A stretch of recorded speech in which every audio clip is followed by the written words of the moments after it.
Hey guys, it's Warren here again with Copeland Small Engine Repair. Welcome back to my channel. Today I got an Echo chainsaw on the workbench, and the problem with it was the ignition coil died. The old coil died, it didn't have any spark. So I've got a brand new coil here, and anytime you replace an ignition coil on something, only buy the genuine OEM ignition coil. I buy a lot of aftermarket parts, but anything electric like the starter, the ignition coil, things like that, I only buy genuine OEM parts because the cheap aftermarket ones are garbage. So I've got a genuine OEM coil here. Once you get the old one off, you've got to switch out the boot and this little spring coil on the end that goes on the top of the spark plug. And you just jerk the boot off the old one, take this off, it's just stuck into the wire.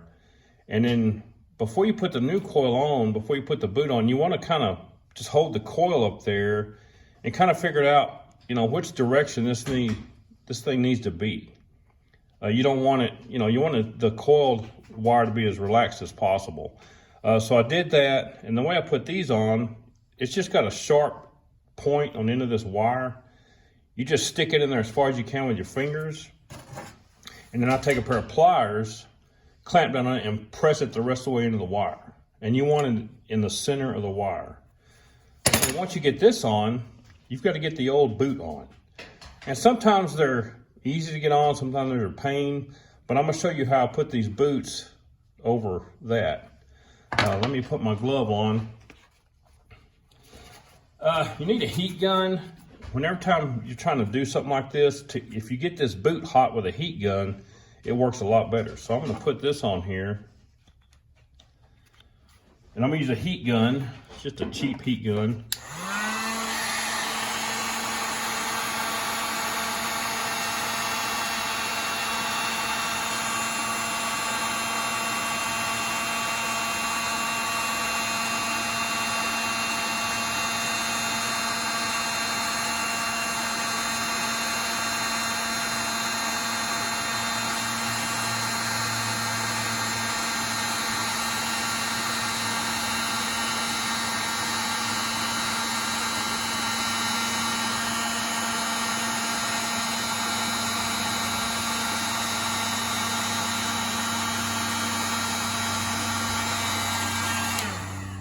Get that nice and warm.